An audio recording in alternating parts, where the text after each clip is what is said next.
she caught herself on camera setting the fire. Del City fire officials releasing surveillance pictures shot with the alleged arsonist's own camera.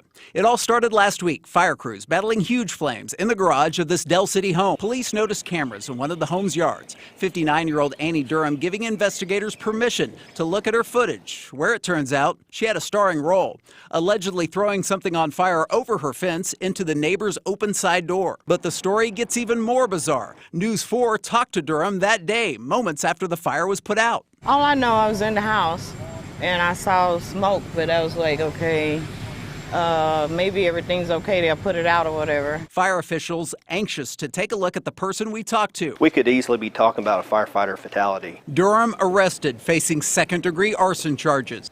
I got involved in the celebrity sex tape business through being in the adult industry. You know I can't talk about 90% of the stuff I do. I don't know who this is. Can I pick this up real quick? Okay, hold on. This is KB, can I help you? Can you tell me exactly who it is? Listen, when you say A-list, we're talking like Brad Pitt, we're talking, this is unbelievable. Wait, hold on one second. This wasn't not scripted. All right, let me call you when I'm done with breakfast and I'm away from these people that I'm with, and I would be more. What was your name?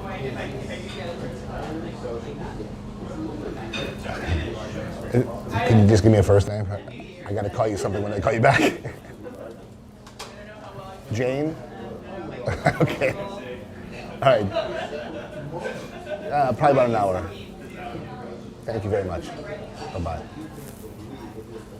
This, I swear to God, that was not set up. I just got another lead. It's just weird. And an Australian YouTube channel by the name of XtremeGamez uploaded a video entitled, "We're quitting YouTube because we're dying, not clickbait." In this video, the two brothers, Thomas and Jonathan Smith, reveal that they were both terminally ill and on the verge of death.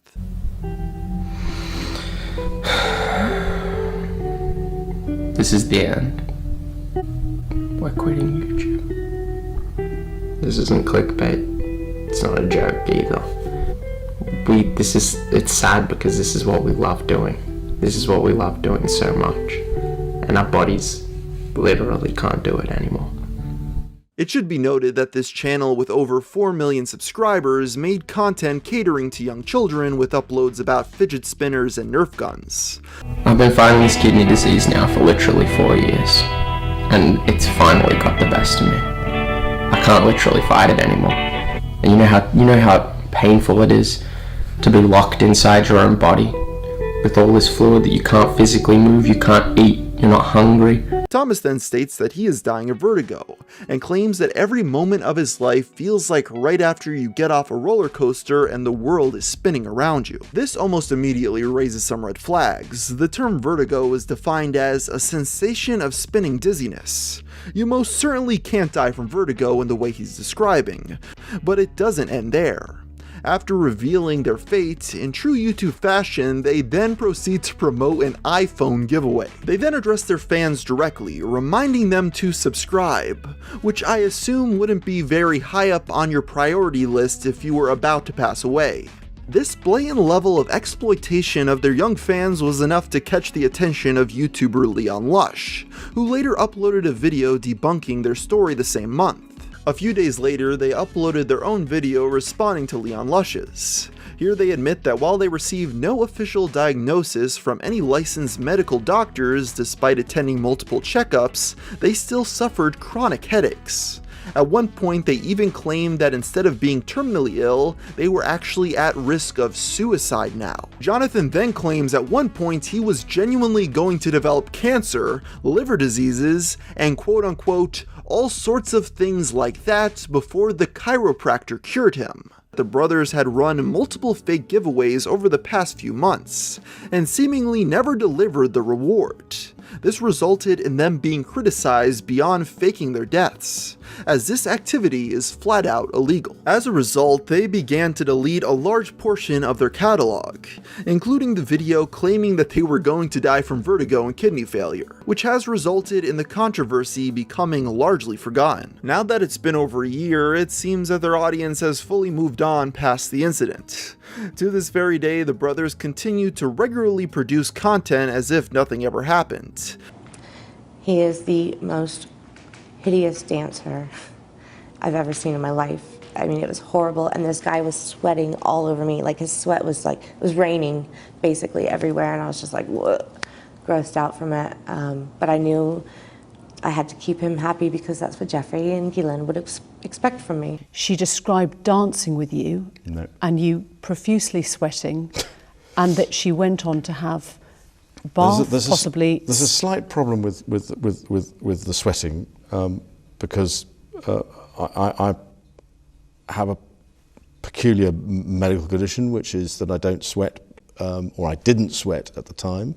I had suffered what I would describe as an overdose of adrenaline in the Falklands War when I was shot at, and I simply it was almost impossible for me to sweat. I never have really partied, and I've never really felt the need to go and party. It might seem a funny way to break off a friendship, a 4-day house party of sorts with a dinner. It's an odd way to break up a friendship. It's a difficult way of putting it. That's a very stark way of putting it. Yes, you're absolutely right. I felt that doing it over the telephone was the chicken's way of doing it. I had to go and see him and talk to him. And I admit fully that my judgment was probably coloured by my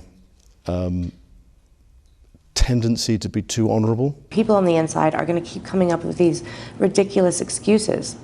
He came to New York to break up with Jeffrey Epstein. I mean, come on. I'm calling BS on this because that's what it is. He knows what happened. I know what happened. And there's only one of us telling the truth. I wonder if you have any sense now of guilt, regret, or shame about any of your behaviour and your friendship with Epstein.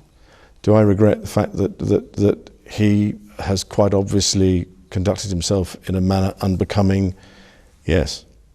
Unbecoming? He was a sex offender. Yeah, I'm sorry, I'm being polite, in the sense that he was a sex offender. He was a sex offender. Emerald claimed to have suffered from Tourette's syndrome since the age of 6 or 7, a disorder which made her life incredibly difficult over the years, so she claimed. By mid-2021, at the age of 27, she was using her 500,000 follower TikTok account Tics and Roses to raise awareness about Tourette's, whilst simultaneously promoting her yarn dyeing business. Hi, this is Emerald with Stardust Fiber Studio. I am one of the owners. I also do awareness videos for Tourette's on TikTok. However, it was with videos like the one we're about to show that began to raise suspicions about whether or not this specific TikToker actually had Tourette's syndrome after noticing that her apparent condition felt forced or fake. When I wanted to talk a little bit about wow. I wanted to talk wow. I wanted to talk a little bit about wow. Never mind. When these suspicions were eventually confirmed to be true, Tics and Roses was exposed brutally. A day later, the Tics and Roses TikTok account was deleted permanently. 3 days after that, she would address the deletion on her alternate business page in a video which conveniently featured absolutely zero tics. Hey, I was not planning to address this anymore because addressing it has not fixed it. I was literally bullied off the internet. The freshman at Faturbo, who we're not naming, says she first laughed at the hateful comments written on her dorm room door. I thought it was a joke, but then it happened again. Eventually realizing she was the target of racism. It's really scary to wake up in the morning, open your door, and there's a writing of hate on your door. And now the university and beyond is reaching out in arms. I'm the student this happened to. Whoever it is, you better come out and confess anonymously. Do I look like a bad person to you? Absolutely. A Viterbo University student is under arrest for arson in connection to a small fire inside a campus dorm room early Sunday morning. In our top story tonight, News 8 Now's Jordan Fremstead found out the student is also the same person targeted by alleged racially motivated hate crimes in recent weeks. This student told police she heard a smoke alarm and started to alert people in the building. The report says the student messaged a friend that she was potentially the victim of another hate crime because the fire started next to her dorm room. Law enforcement say the student's story didn't line up with video captured on those security cameras. Police say the student later admitted to intentionally setting the fire in the lounge for attention purposes. Security cameras exist on the second floor of this building because of those alleged hate crimes. In Chad we trust. Hit subscribe now, that's a must. Cringemunch. Let's go. Sit back, unwind, I expose the fakes every single time. Yeah, you know what I came to do. We gon' share a laugh at every single fool. Now, hop in the driver's seat. Come witness the masterpiece. Got these fakes all mad at me. Be real or you got to leave. Psychic liars, fake gurus. So crazy, must be cuckoo. Guarantee you gon' laugh a bunch. Here with the Cringemunch.